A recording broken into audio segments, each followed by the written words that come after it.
As you can see now, we're on a Capital TV Morning Bell, and Joanne Kwan is trying a pose. What pose is this, Master? This is the tree pose. The tree pose, huh? That's why she's so I still. think this tree is rotten already. Like, we better chop it down and get a new tree. Okay, Master, can I come down now? No, you're supposed to do it in another 10 more minutes. Am I supposed to do the whole segment The like whole that? segment like that. You can ask questions while you're up there. Okay.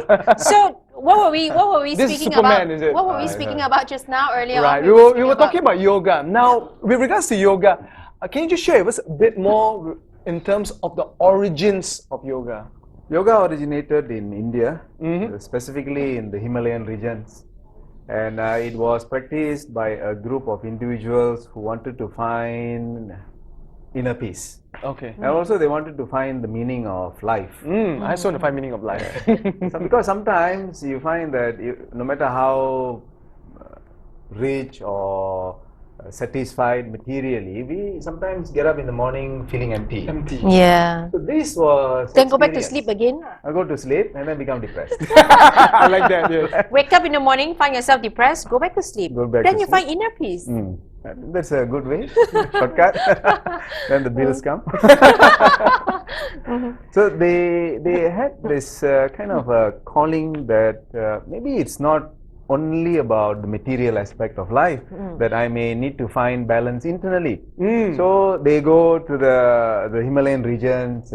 It's a bit cooler, calmer, quieter, and try to contemplate and find the truth. So that was the origin, and it was quite suitable for that age. That was thousands of years ago, isn't it? We are talking about maybe about 20,000 years ago. Right.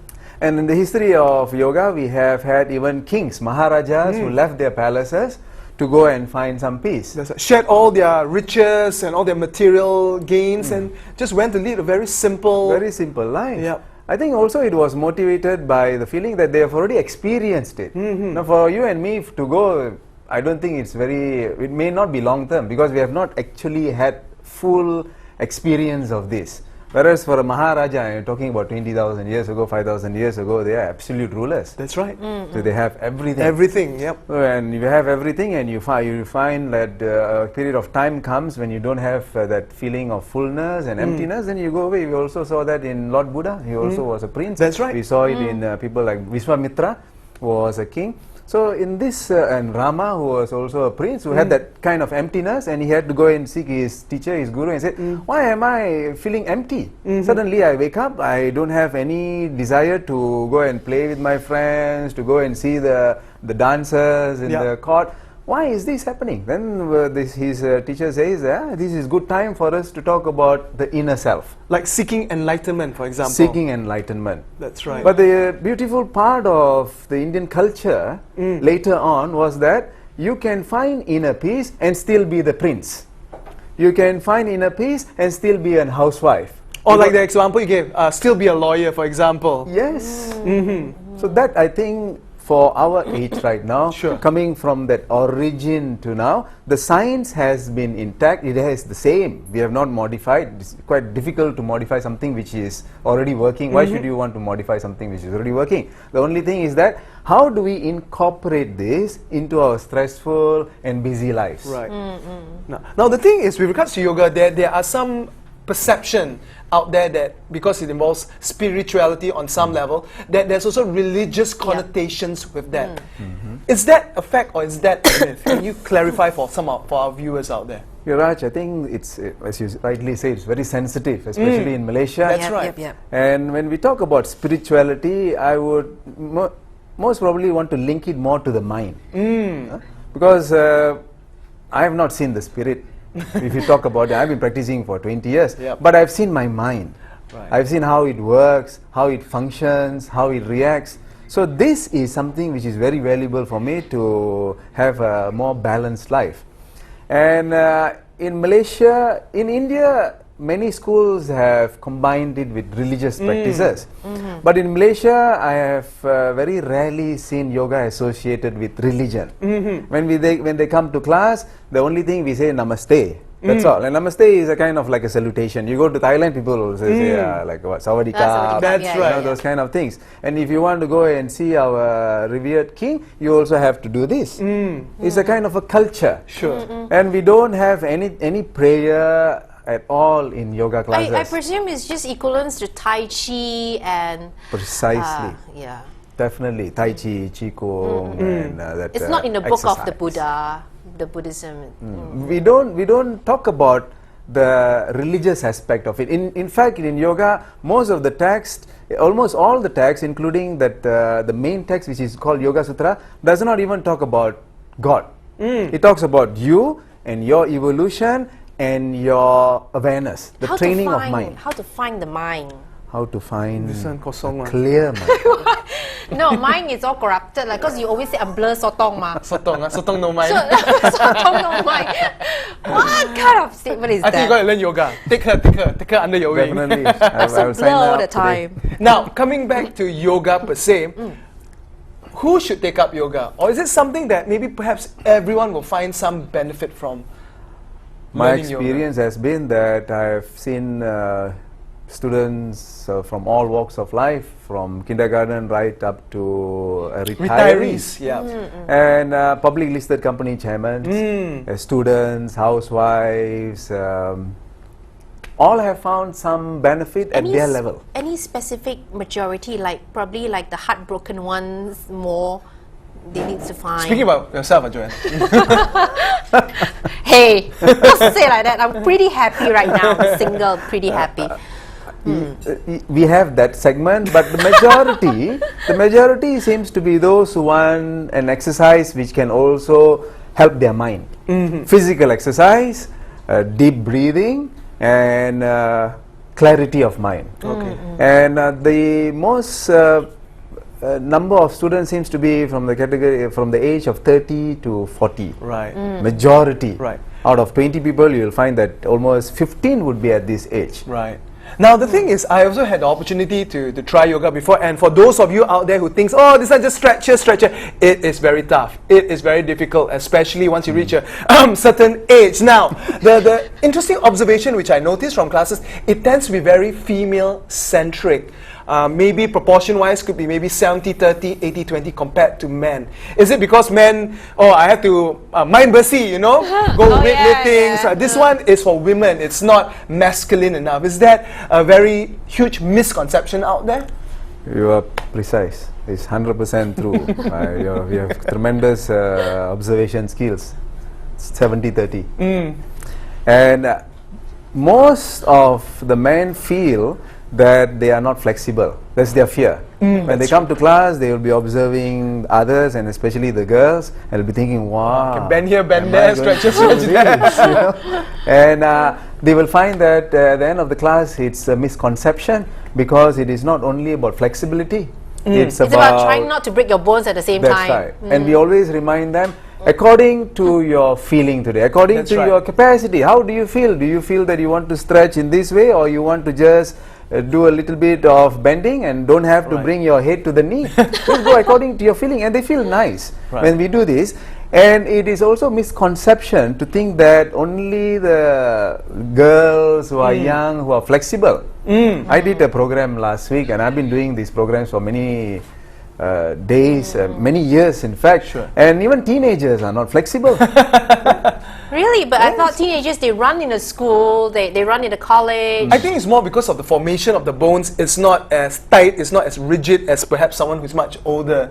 Would that be fair to say? It in terms of is flexibility? because of they are developing. The Developing, bone that's right, structures that's are right. developing.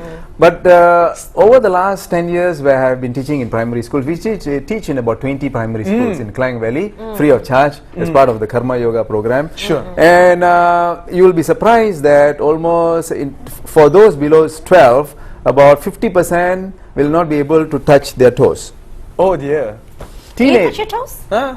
No, I your cannot toes? touch. What is I the can touch my age? toes like this. Like Because when I was much younger, we talk about at the age of like kindergarten, that's the best age for my parents to send me to dance ballet, because the bone structure in yoga, like what is the best age to send a children before the bones get stiff? Some students are sent at the age of 4. The youngest one we have thought is at the age of 4, but they cannot be taught those asanas or postures which are taught to adults. Sure. There's a very special way of teaching them, very gently. We cannot force them. They should enjoy. It should be very playful. It should be very fast. As opposed to a very elderly person, let's say he's a 90-year-old person, you do very slowly, very calm, give them good rest, and then again work on the muscles, tone them up, and then give them a lot of confidence. That, okay, I feel that you have progressed today. I feel that it's a much more nicer view of you doing these postures. They feel very nice. And we don't force them. We don't say, no, this is how you should do. You should move in. It's at your own pace, right? At your own because pace. different people will have different levels of flexibility, you know, different levels of, intensity and all that. So work at it, but eventually, over time, you will improve and improve, and that's how it works, doesn't it? Yes, and also misconception. The other misconception is that when they call up to inquire about the classes, the first thing they will say that I'm not flexible. But this is the reason why you should come to class, isn't it? I'm not flexible. Am I too old? And I have never done any physical exercises. This is the reasons why you should come for class. We tell them, and only when they come to class and when they experience the first class, all these illusions drop off from their mind. That's right. You know, speaking about yoga classes, there are so many types of yoga classes out there. I've heard as hot yoga. What do you think about hot yoga? I believe that all types of exercise have benefits. The only thing is that because yoga is so popular, non-yoga exercises also call themselves as yoga. Is it tradition, hot yoga? They put you into a hot room. Doing yoga is really, wow, but putting you into a room that is with heat, that's crazy. I think there are certain individuals who like that. They want to sweat. Nothing wrong with that. But traditionally, it is most probably not that yoga that we are talking about today. The original form. The original form of yoga is that they want a cool environment. That's why you see them going to the Himalayas. Retreats on the beaches, that kind of thing. In India, the practice is done in caves, in the mountains, where they want a cooler environment so that your mind can settle down and the body has adequate processes of detoxification from inside. You don't have to sweat so much. You want to feel comfortable. At the end of the class, you feel calmer, you feel more energized. We have students who come to class very tired, very sleepy, very drowsy. At the end of that 1.5 hours, when they go back, they say, I feel so fresh. I feel so nice. I feel so calm. Right. Just like you mentioned something very interesting, yoga in schools. Now, that was it's something quite new to me, actually. I didn't know they actually have yoga in schools these days. Right? Those days were like taekwondo, that kind of. Whatever, they make you run around the field 10 times. Yes, they still do. It is our initiative. That's right. We took the initiative to approach schools, and we approached the poorest schools, the schools which had the more social issues, social problems. We approached them. We told them that why not experiment by allowing us to come once a week. So they gave us an opportunity, and we went there, and over a period of 6 months, they found that the students were much more well behaved. And there were lesser issues of fighting and truancy, disciplinary issues. All those issues started social to issues. slowly disappear. So the teachers and the headmasters were very impressed with this. That's right. And so from one school in Klang Valley, now we have about 20 schools, which we go during the school hours, during the PE period, and teach them. And we had, after a couple of years of teaching, we found that we wanted to inspire them. We created a yoga competition for the children. And last 1st of May, we had this yoga the competition. And there were 800 students who came.